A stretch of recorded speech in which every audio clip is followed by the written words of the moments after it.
You're kind of a force of nature, aren't you? When I need to be. It's impressive. You flatter me. I'm trying. Did I do the right thing? What I have set in motion here could destroy everything I have revered my whole life. One day they may write about me as a traitor, a madwoman, a fool, and they may be right. What does your faith tell you? I believe you are innocent. I believe more is going on here than we can see. And I believe no one else cares to do anything about it. They will stand in the fire and complain that it is hot. But is this the Maker's will? I can only guess. You don't think I'm the Herald of Andraste? I think you were sent to help us. I hope you were. But the Maker's help takes many forms. Sometimes it's difficult to discern who it truly benefits, or how. What's going to happen now? Now, we deal with the Chantry's panic over you before they do even more harm. Then we close the breach. We are the only ones who can. After that, we find out who is responsible for this chaos, and we end them. And if there are consequences to be paid for what I have done, I pay them. I only pray the price is not too high.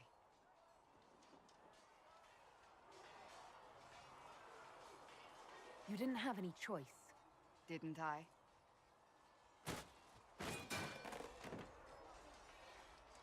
My trainers always said, Cassandra, you are too brash. You must think before you act. I see what must be done, and I do it. I see no point in running around in circles like a dog chasing its tail. But I misjudged you in the beginning, did I not? I thought the answer was before me, clear as day. I cannot afford to be so careless again. It wasn't like you had no reason to suspect me. I was determined to have someone answer for what happened. Anyone.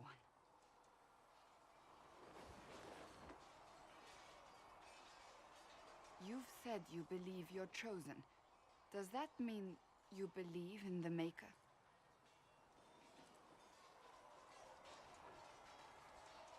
I believe he exists. You do? I'm surprised, but I suppose it's comforting. Surely the Maker put us both on this path for a reason. Now it simply remains to see where it leads us.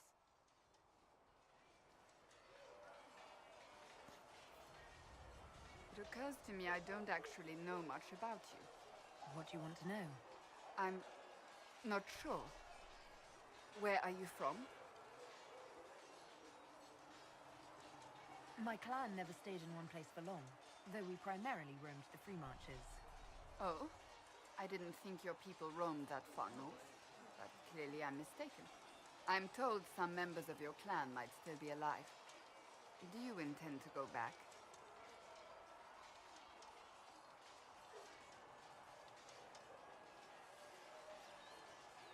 Wherever I am is home enough for me. That's how I feel now, after years of tending to business for the Divine. I'd like to get to know you better. You would? Is that a problem? Not entirely. I'm just curious as to your motivation. Is there any harm in us becoming a little closer? Plenty. Is that right? As you wish. My name is Cassandra Pentecost, daughter of the Royal House of Navarra, 78th in line for the Navarran throne. I joined the Seekers of Truth as a young woman, and was with the Order until they withdrew from the Chantry. I remained as the Divine's right hand, carrying out her order to form the Inquisition. And here we are. That's all there is to know, my lady. You're a member of Navarra's royal family. The Pentecosts are a very large clan. Half of Cumberland could say the same. Really? No, but it feels that way. I have hundreds of relatives so distant they need charts to prove we're related at all. And they have them. Oh yes. The Pentecosts value their precious blood like it runs with gold. And you joined the Seekers to get away from that? It was a life worth getting away from. The Pentagousts are famed for dragon hunting, but few actually pursue the craft. Most are fat and lazy. They pay lip service to the Maker and care only for idle pleasures and past glories. My brother was all that kept me in Navarra. Once he was gone, so was I. Tell me about your brother. I would prefer not to speak of Anthony. Another time, perhaps. You don't seem to like your homeland much. My family polluted it for me. What little I saw of my homeland was through the bars of a gilded cage. My uncle treated me like a porcelain doll to be placed on a shelf and dusted only when necessary. Thus, I did not see Navarra, the real Navarra, until much later. By then, I realized I knew it not at all. Your uncle? What about your parents? They had the misfortune of taking the wrong side in the second attempt to overthrow King Marcus. The king executed them, but spared my brother and I since we were family and children at the time. Thus we were raised by my uncle, a mortale Tarsi who preferred the company of his corpses to the living. Your uncle was a mortale Tarsi? A death mage. He still is. My countrymen do not burn the dead, they bury them in special crypts. The mortale Tarsi supervise the crypts, like priests. Uncle Vestalis oversees the grand necropolis. Navarrans spend more time honoring dead relatives than they do with living ones. It is odd to be so fascinated with death and its trappings. I will never understand it. So you were the right hand to the Divine? To Divine Justinia, yes. And Divine Beatrix before her, in fact. The position is normally reserved for Templars of the Knights Divine, but my circumstances were unusual. Unusual how? You don't know the story? Thank the Maker. I will tell you if you wish, but it isn't as exciting as some drum it up to be. The short version is that I once saved the previous Divine's life. My reward was becoming her right hand. But what does a right hand do, exactly? What is your hand capable of? It gives, it takes, it beckons. It makes a fist. Liliana and I extended the Divine's reach beyond the Grand Cathedral. We went where she could not. After Beatrix, I was tired of the position and wanted to return to the Seekers. But Justinia convinced me to stay. Her vision for the future gave me hope. You thought she could really change things? Justinia knew the war was coming long before it began. She tried to avert it, but the forces arrayed against her were too strong. Sometimes you have to break a bone so it can be reset. That's where the Inquisition comes in. It was to be the answer. A means to preserve as well as an agent for change. I only wish she had lived to see it. So, what's the story about you becoming the right hand? Sweet Andraste, do you really want to hear that? It was, what, 18, 20 years ago? Some still discuss it like it happened yesterday. The tale gets bigger each time it's told. I barely recognize myself within it now. I'm sure you're just being modest. I was there. I think I know what happened. To hear others tell it, I alone saved Divine Beatrix from a horde of dragons sent to assault the Grand Cathedral. Rather impressive for such a young seeker, wouldn't you say? And the truth is? I stumbled upon a conspiracy to kill Beatrix. A Templar Knight Commander was at its heart, and there was a dragon battle at the Grand Cathedral, but I had help from loyal mages who rallied to the cause. They freed the dragons from magical control. Without them, the Divine and I would both have died. Yet I became the right hand, and they are forgotten. You're delightful. You know that. No, I do not know that. I object. There is nothing delightful about me. I beg to differ. I think I preferred you in the stocks. I'll let you get back to... Yes? I have some more questions. Why am I not surprised? Tell me about your brother. I would prefer not to speak of Anthony. Yes? Can you tell me more about the Seekers? The Seekers of Truth were born from the original Inquisition long ago, when it united with the Chantry. Seekers stood above the Templars, watching over them but also investigating magical events they couldn't handle. We were meant to be incorruptible, above reproach. How seldom does reality match the ideal? But what are Seekers exactly? Those who know anything of us think we are Templars. We do not use lyrium, however. Our abilities are different, as was our original purpose. We disciplined the Templars and were accountable only to the Divine. And not even her, truthfully.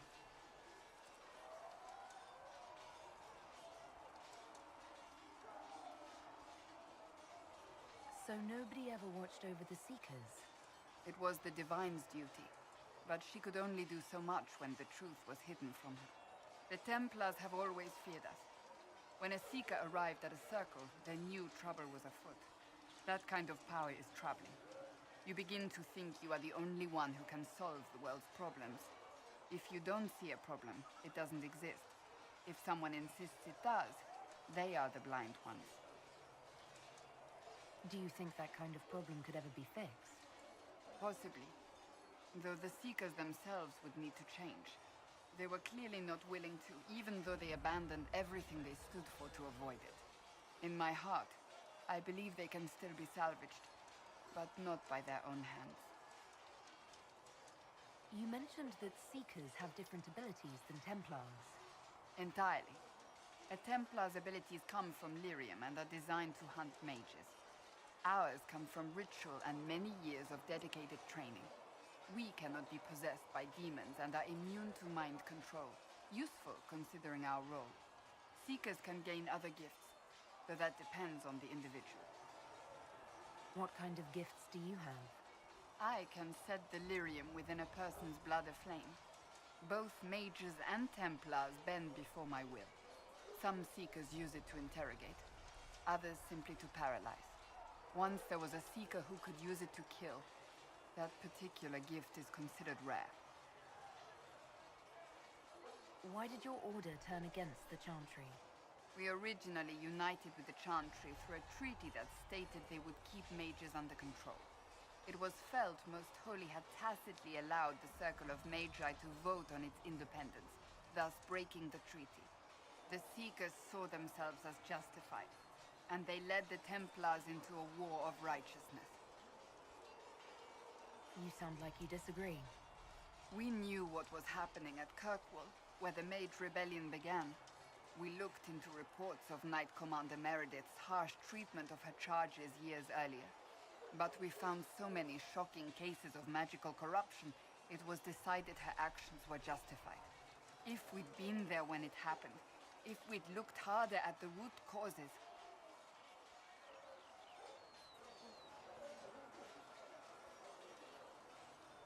You're right. Something should have been done.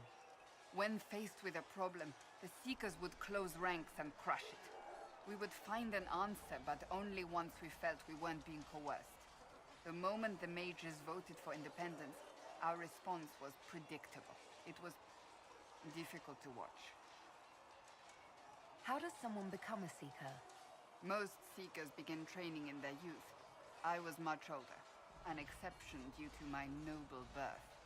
We train rigorously for years. Our bodies and minds must be elastic to undergo the vigil, and most fail even then. Is the vigil some kind of initiation? It is the rite every Seeker must go through in order to summon their gifts. A full year of fasting, prayer, and separation from all distractions, including other people.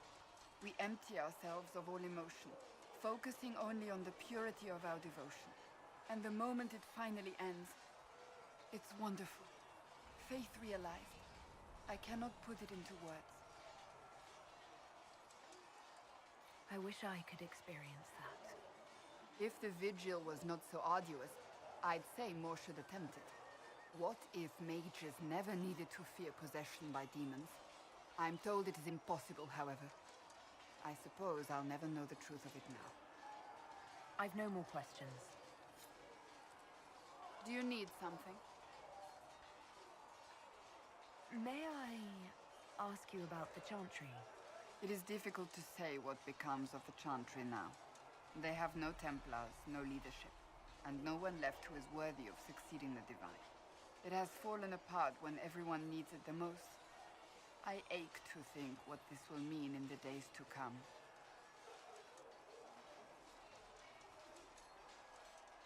Do you really believe the Chantry is worth preserving? I do. Though I understand how someone born outside of human society might think otherwise. Cast the Chantry aside and new problems replace old ones. We will have learned nothing from history. The people need stability, and the Chantry needs a new purpose. Andraste had a dream for us. It can still be achieved. So, what should this new purpose be? A dedication to what is truly important. Instead of building cathedrals and sewing gowns for the Divine, the Chantry used to spend its coin feeding the poor. If we are to spread the Maker's word across the world, we must do so with open hearts and open hands. That sounds rather idealistic of you. Does it? I do not think it's so unachievable. The Chantry has many good, honest people. They just need direction and inspiration. They need to be freed from centuries of adherence to tradition and ceremony. A chance for renewal is at our fingertips. It does not have to come with utter chaos. What influence does Chancellor Roderick really wield? He's a bureaucrat, responsible for communicating the Divine's will to the rest of the Chantry. Therefore, he's accustomed to the clerics hanging on his every word, hoping his influence will benefit them. Despite that, Roderick is not a bad man. He's frightened, and believes his place is to fill the gap left by Most Holy's death. Some might agree. As far down the chain of command as he is, there is no one left above him. How big a problem could he be? No more than he is already. He sent his message to the College of Clerics. That is the only card he had to play. Dealing with him further only lends him credibility he doesn't deserve. Will the Chantry replace Divine Justinia? They will try. Once the priests withdraw for the Grand Consensus, it is against Chantry law for them to emerge without naming a new Divine. Sometimes it takes days, or weeks, or even months. The problem now is that no clear successor to Justinia exists. All worthy clerics died with her at the Conclave. So what happens if they can't agree on someone? Theoretically, they will argue until exhaustion takes them or they see reason. Practically, however, if the Grand Consensus goes on too long, the Chantry will crumble. Any cleric with ambition but little sense will see this as her one chance, and plenty of such clerics exist. We shall see what happens. The Inquisition must act in the meantime. If they do choose a new Divine, will you serve her? That depends on whether she would have me. I am a rebel now, remember? And even if she would, I do not know. It would depend on what type of Divine she is. I am no longer in a position to follow blindly, and no new Divine could expect such obedience now. I'm surprised you rebelled against the Chantry. I left my own order when they took the wrong path. It is no different. But in neither case did I stop caring. Indeed, I care so much that I feel drastic action is necessary. I suppose history shall one day judge my actions. Thank you. Hello again. I have some... As you wish. Tell me about... Anthony was older than I, a dragon hunter, who showed what a Pentagast could truly be. I idolized him. I wanted to hunt dragons as he did, even though our uncle forbade it. Anthony promised to train me in secret. We would hunt together one day, brother and sister, vanquishing the beasts of old. And then he died on me. I'm sorry.